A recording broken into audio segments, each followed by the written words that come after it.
So today in class, we started talking about inequalities. And remember, inequalities, those are less than or equal to, greater than or equal to, less than, or greater than. So we got 4 new symbols we want to introduce to our graphing. So again, we're still going to see our equations just like we have been. The only difference now is no equal signs. We're going to put one of these symbols in there. And so we discussed this in class. This symbol does not change our process. All right, we're still going to build a t-chart, still going to fill in an XY table. The only thing when we build a t-chart, our t-chart is used when we have an equal sign. So we're going to build our t-chart to take care of the equal to part of this inequality. We'll deal with the less than or greater than later on. So 5x minus y has to equal 5. If we guess a 1, so that would be 5 times 1, so 5 minus y has to equal 5. Got to be a 0. 5 minus 0.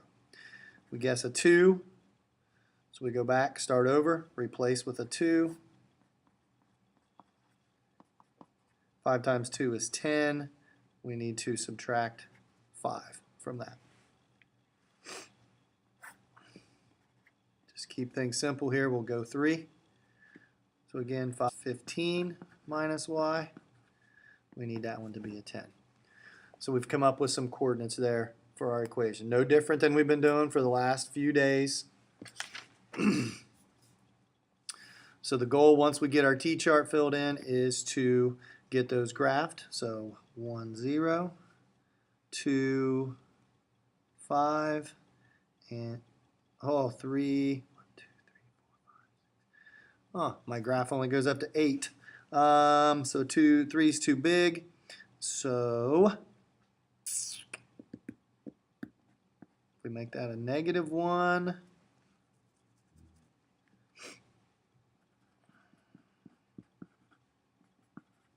We got to go from -5 up to 5. That's going to be a 10. Okay, looks like all these values are going to be too big, so we're going to have to adjust here. We're just going to put that up as high as we can. We'll draw our line.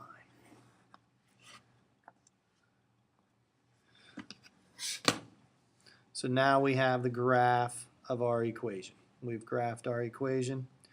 Now, so remember, once we graph our equation, that only takes care of the equal to part. We also have to consider where are all the x and y pairs that are bigger than 5. And so how do we determine that? If this line is the equal to, then that splits my grid. So that means one side of this grid is going to represent the greater than side, and one side is going to represent the less than. Our job is to figure out which one is the greater than side, which one is the less than side. And again, the only way to do that is to just pick a point and see what happens. All right. Again, we want to choose the easiest point to use if we can. 0, 0 is available. So that means we're going to come back over here to my equation and we're going to put 0, 0 in there. 0 minus 0 is 0. Greater than or equal to 5. If I put 0, 0 in there, it tells me 0 is greater than or equal to 5. We know that is false. Okay, that is false. So this is not a good point for this particular equation. So that means we want to stay away from it, which means we want to shade in the other side of our graph. We want to shade in the other side of our graph. So the line gives us the equal to part. The shading takes care of the less than or the greater than part, whatever. In this particular case, it's the greater than. So the only new thing to add to your homework tonight is we have to shade to account for less or greater. Okay, let's take a look at another. Y is less than 1/3 x plus 2. Now, there's no equal sign in this one, but we still have to take care of that because we have to actually figure out where are they equal to first All right, we have to figure out where they're equal to first, so then we can shade to take care of the less than or the greater than. All right, because if we don't have that boundary line, then our shading, we don't know where to stop shading. So we've got to figure out that boundary line first. So we want to look at this in terms of y equals 1/3 x plus 2. Again, remember, we got a fraction. This is our clue. We want to be guessing threes. All right, they are going to work the best with this particular fraction are our threes. So that's why my guesses are going to be 0, 3, and 6. 1/3 times 0, 0 plus 2, I get out a 2. All right, 1/3 times 3 plus 2. 1/3 times 3 is 1. 1/3 times 6 plus 2. 1/3 times 6 is 2. 2 plus 2 is 4.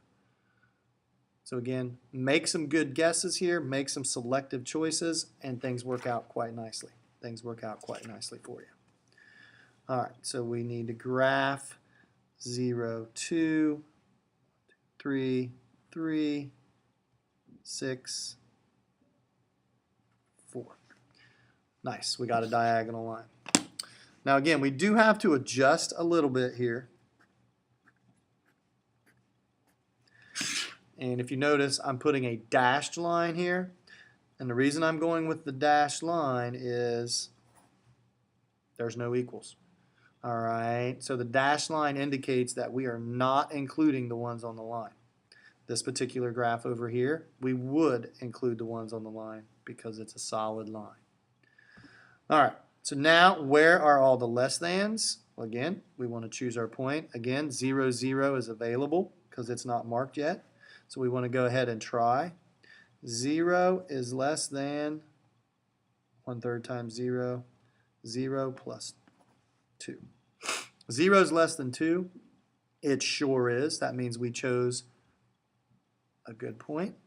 That works for this equation. So we want to shade wherever 0, 0 is. So we're going to shade our whole thing up to our boundary line. So again, tonight is the first night you've had to do some graphing inequalities. Again, do the best you can, and we will answer any questions you may have tomorrow. Have a good night.